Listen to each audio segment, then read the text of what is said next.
আসসালামু আলাইকুম। যে যেখান থেকে আমার ভিডিওটা দেখছেন সবাইকে আমার তনিস কিচেন অ্যান্ড ব্লগ চ্যানেলে স্বাগত জানাচ্ছি। যারা আমার চ্যানেলে নতুন তারা প্লিজ আমার চ্যানেলকে সাবস্ক্রাইব করে দিবেন। আর প্রথমে আমার ভিডিওটাতে একটা লাইক দিয়ে শুরু করবেন দেখা। আজকে আপনাদেরকে আমি গরুর মাংসের কালিয়া রান্না করে দেখাবো। আপনারা হয়তো অনেকভাবে গরুর মাংস খেয়েছেন, তবে আজকে আমার এই রেসিপিটা প্রথম থেকে শেষ পর্যন্ত ফলো করে রান্না করে দেখবেন। একেবারে ব্যতিক্রম একটা স্বাদ এনে দেবে আপনাদের টেবিলে। তো চলুন কথা না বাড়িয়ে রেসিপিটা দেখে নিই। এখানে গরু মাংসের কালিয়া রান্না করার জন্য প্রথমে একটি পাতিল বসিয়ে দিয়েছি, দিয়ে পরিমাণ মতো সরিষার তেল গরম করে প্রথমে গরম মশলা দিয়ে দিয়েছি। এখন 1 কাপের মতো পেঁয়াজ দিয়ে একটু ভেজে নেব 2-3 মিনিটের মতো। এখানে গরম মশলা আমি এলাচ, দারচিনি, লং, তেজপাতা দিয়েছি। সব কিছু আমি 2 থেকে 3 মিনিটের মতো ভেজে নেব। সরষের তেল দেখতেই পাচ্ছেন, এই জন্য একটু ফেনা ফেনা উঠে গেছে, এতে ঘাবড়াবার কিছু নেই। পরে আর থাকবে না ফেনা ফেনা ভাবটা।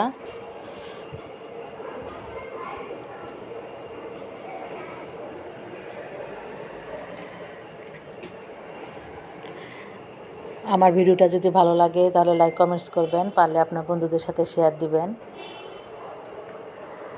2-3 মিনিট ভেজে এখন আমি 1/2 কাপের মতো পানি দিয়ে দিয়েছি। এখন দিয়ে দিচ্ছি আদা রসুন বাটা। এখানে আমি 1 টেবিল চামচের মতো আদা বাটা, 1 টেবিল চামচের মতো রসুন বাটা দিয়ে দিলাম।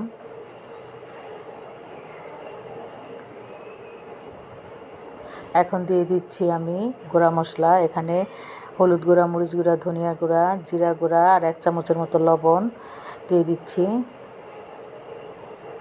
আর এখানে আমি সিক্রেট মশলা দিব। এখানে আমি গরম মশলার গুঁড়া 1 চামচ, জয়ফল জয়ত্রী গুঁড়া দিয়ে দিচ্ছি 1/2 চামচ, আর কালো গোলমরিচের গুঁড়া 1 চামচ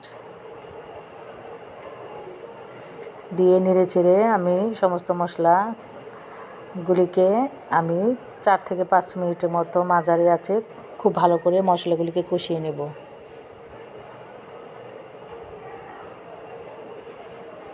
আপনারা অবশ্যই সময় নিয়ে মশলাটাকে কষাবেন। এই মশলাটা কষানোর উপরই তরকারির স্বাদ নির্ভর করে।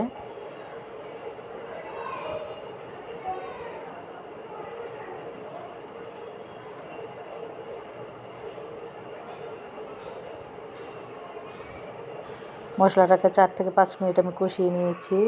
এখন আমি 1 কেজির মতো গরুর মাংস আমি কেটে বেছে ধুয়ে পরিষ্কার করে পানি ঝরিয়ে নিয়েছিলাম, সেই মাংসটা এখন দিয়ে দিব।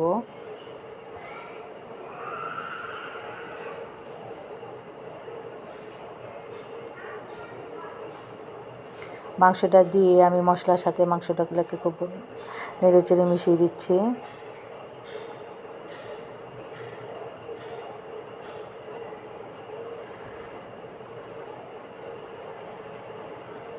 আপনারা চাইলে এখানে টক দই ব্যবহার করতে পারেন। আমি আসলে বাসায় টক দই ছিল না, এই জন্য টক দইটা দিইনি। যদি আপনাদের ঘরে টক দই অ্যাভেলেবেল থাকে আপনারা এখানে 4 টেবিল চামচের মতো আপনারা টক দই দিয়ে দিবেন। এখন ঢেকে আমি 20 মিনিটের মতো মাংসটাকে কষাবো। 10 মিনিট পর ঢাকনা খুলে দিলাম। ঢাকনা খুলে দিয়ে একটু নেড়ে চেড়ে দিচ্ছি।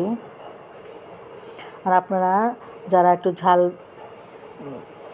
বেশি খান বা কম খান, আপনাদের স্বাদ অনুযায়ী আপনারা মরিচের গুঁড়োটাও দিবেন। নেড়ে চেড়ে ঢেকে আরও 10 মিনিট কষিয়ে নিয়েছি। সর্বমোট আমি মাংসটাকে 20 মিনিট কষিয়েছি। এখন ঢাকনাগুলো নেড়ে চেড়ে দিচ্ছি। এখানে আমি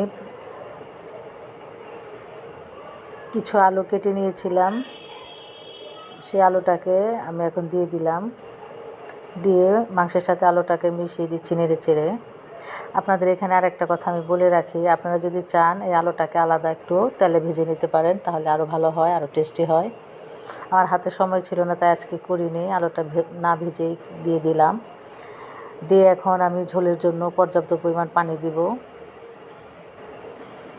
যাতে মাংসটা পুরোপুরি সিদ্ধ হয়, আলুটাও সিদ্ধ হয়ে যায় আর একটু ঝোল থাকে। আমি যেহেতু একটু ঝোল রাখবো, এই জন্য পানিটা ওরকম বুঝিয়ে দিলাম। আপনারাও ঝোল যে পরিমাণ রাখবেন সেই অনুযায়ী পানি দিবেন। এখন আরও 1 চামচের মতো আমি লবণ দিয়ে দিলাম। আর আপনাদের আরেকটা কথা বলে রাখি, আপনারা যদি লবণ কম খান একটু কম দিবেন, আর বেশি খেলে আপনাদের স্বাদ অনুযায়ী আপনারা দিবেন। এখন ঢেকে আমি 30 থেকে 35 মিনিটের মতো রান্না করব।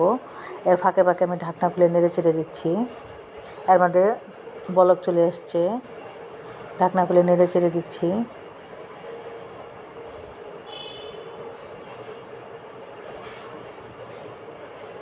আরও কিছুক্ষণ ঢাকনা খুলে দিলাম, ঢাকনা খুলে আবার একটু নেড়ে চেড়ে দিচ্ছি। এখন এখানে 5-6টার মতো কাঁচামরিচ দিয়ে দিলাম, দিয়ে ঢেকে আরও 15-20 মিনিট রান্না করব।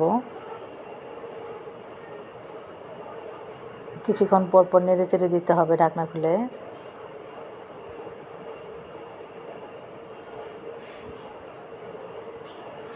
তিরিশ থেকে 35 মিনিট আমি রান্না করেছি সর্বমোট।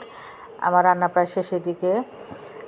এখন আমি আর ঢাকবো না, এখন খোলা অবস্থায় চুলার ওপরে আরও 5 থেকে 10 মিনিট রেখে ঝোল ঘন হলে আমি চুলা থেকে তরকারিটা নামিয়ে নিব। তো তৈরি হয়ে গেল আমার গরু মাংসের কালিয়া। এখন আমি একটি প্লেটে আপনাদেরকে বেড়ে দেখাচ্ছি। এই গরু মাংসের কালিয়া রেসিপিটা আপনারা অবশ্যই বাসায় ট্রাই করে আমাকে জানাবেন কেমন হয়েছিল। আমার এই রেসিপিটা পুরোটাই আপনারা ফলো করে রান্না করে আমাকে জানাবেন।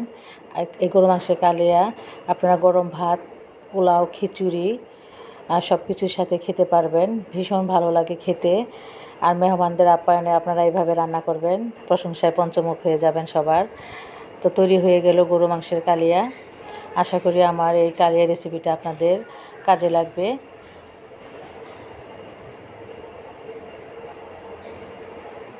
তো সবাই আমার চ্যানেলটাকে সাবস্ক্রাইব করতে ভুলবেন না। তো সবাই ভালো থাকেন, সুস্থ থাকেন। আল্লাহ হাফেজ।